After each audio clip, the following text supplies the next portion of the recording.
চিংড়ি ভাপা, সর্ষে চিংড়ি, চিংড়ির মালাইকারি অনেক খেয়েছেন। এইভাবে দই চিংড়ি বানিয়ে খেয়ে দেখুন, যা দারুণ লাগে না খেতে। এটা পরোটার সঙ্গেও ভালো লাগে খেতে। প্রথমেই আমি তেলটা গরম বসিয়ে দিয়ে চিংড়ি মাছটা ভালো করে ধুয়ে নিয়ে নুন দিয়ে ভালো করে মাখিয়ে নিচ্ছি।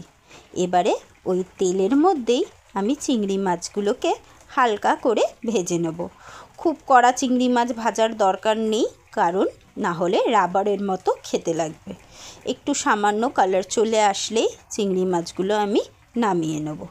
তা চিংড়ি মাছগুলো ভাজা হতে হতে আমি একটা পেস্ট করে নিচ্ছি। কয়েক কোয়া রসুন, 1 ইঞ্চি আদা, 4টে কাঁচা লঙ্কা আর একটা পেঁয়াজ পেস্ট করে নিলাম। এই যে চিংড়ি মাছগুলো আমার ভাজা হয়ে গেছে। এবারে মাছগুলোকে আমি উঠিয়ে নিচ্ছি। এবারে আমি ওই তেলের মধ্যেই একটা তেজপাতা, একটা শুকনো লঙ্কা ভেঙে দিয়ে দিলাম। একটুখানি ফোড়নটাকে চড়বড় করিয়ে নিচ্ছি, মানে পুড়িয়ে নিচ্ছি তেলের মধ্যে। তারপরে ওই যে পেস্ট করে রাখা পেঁয়াজ, আদা, কাঁচা লঙ্কা, রসুন সেটা দিয়ে দিলাম। দিয়ে এবারে মশলাটাকে ভালো করে তেলের মধ্যে কষিয়ে নেব। মশলাটা আমার ভাজা ভাজা হয়ে গেছে। এবারে সামান্য একটু ধনের গুঁড়ো, সামান্য একটুখানি জিরের গুঁড়ো দিয়ে আবার একটুখানি মশলাটা কষাবো।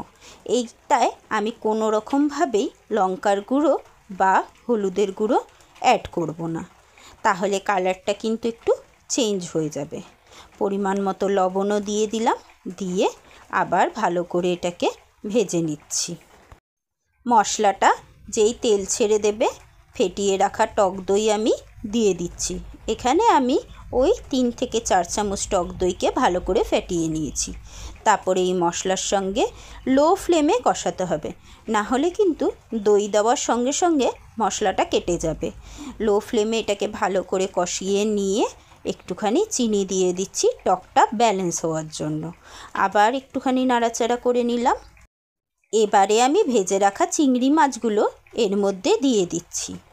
আমি খুব সামান্য একটুখানি জল অ্যাড করেছিলাম মশলা কষানোর সময়, কারণ এটাকে আমি একটু গামাখাই করব। আপনারা যদি একটুখানি ঝোল ঝোল খেতে চান, সেক্ষেত্রে আবার পরের দিকে একটুখানি গরম জল অ্যাড করতে পারেন, মানে চিংড়ি মাছটা দিয়ে কষানো হয়ে গেলে।